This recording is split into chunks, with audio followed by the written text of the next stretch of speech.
Okay, first of all, let me clarify. It's it's a Porin Award. Porin, not porn award, okay? Let's not get it twisted. I'm not a porn star in Croatia, okay? The Porin is the Croatian version of the Grammy. And basically it all started with a fan. I had a fan that was a radio DJ that sent me a fan letter years ago and said, I'm playing your music on the radio in Croatia. And you know, an artist can overlook fan letters sometimes and just kind of, okay, cool. I responded and I told this contact, I said, hey, you know, I'd love to go to Croatia. And we became email friends.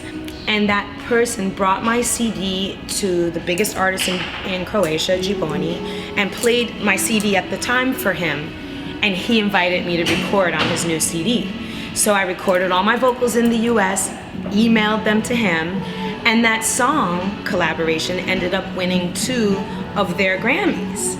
Best Song of the Year, Best Song Collaboration.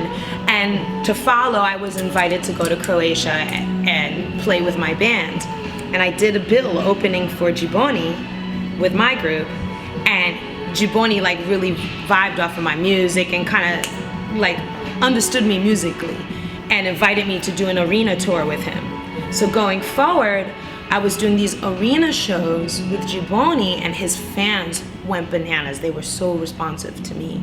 And he was very inspired by me as well, so he kept inviting me out. It got to the point where his fans would always ask, is Maya Azucena gonna be there? Is Maya going to be there? And it became this thing that grew, and I kind of, historically speaking, am the only like Black independent girl artist from Brooklyn that's ever had this kind of relationship with the Croatian audience, where they've embraced me like a local.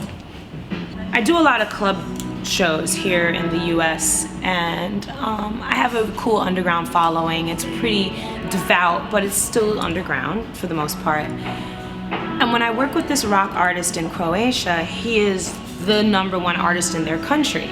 So you have to imagine what it feels like to get on stage in front of 100,000 people and do New Year's Eve with the majority of the people there speaking a completely different language, and yet the universal language of music being your connector. And for me to come out on stage and be in front of 100,000 people ringing in the new year and having them giving it back to me and me shooting that like music out to them, it's incredible. It's so powerful. It's so eye-opening on what it is I'm doing with this music. And it's exciting. So that's a standout performance, performing with Gibonni in Croatia, on the coast of Croatia for a New Year's Eve in Rijeka in front of 100,000 people.